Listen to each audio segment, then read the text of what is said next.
Hello, international strategist, and welcome back to part 2 of our video on how to achieve more with tools you already have. In part 1, we discussed your international faculty, your existing programs, as well as simple enhancement to the visiting scholar program or internship program you probably already have. Today, let's discuss the next 3 existing tools. Your joint courses. These are courses that you offer to your students in collaboration with an international partner university. Do your students have direct interaction and collaboration with their counterparts from the other university? You can make these courses more engaging and impactful by organizing a workshop at the end of the course, where the students can present their work and meet each other in person.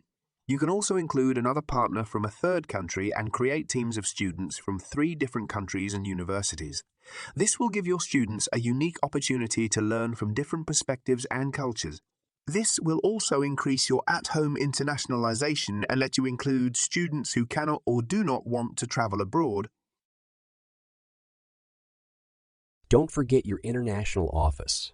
Your colleagues are very knowledgeable about highly functioning partnerships, regions eager to collaborate, and proven partners with established track record.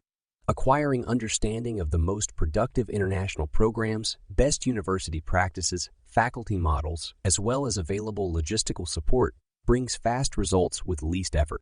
Working with international offices at your home and partner university can streamline access to research funds, cut through internal processes, and assist during the international engagement itself. Some of the best strategic partnerships are the ones with closest engagements with international offices at universities.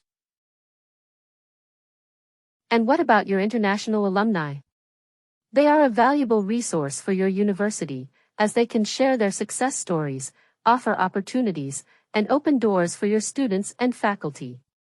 You can engage your international alumni by inviting them to share their experiences and insights with your current students either online or in person.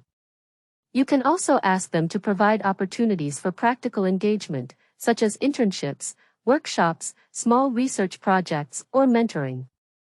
For your faculty, you can connect them with your international alumni who have relevant expertise, network, or influence in their field or region. This can lead to new collaborations, partnerships, or grants.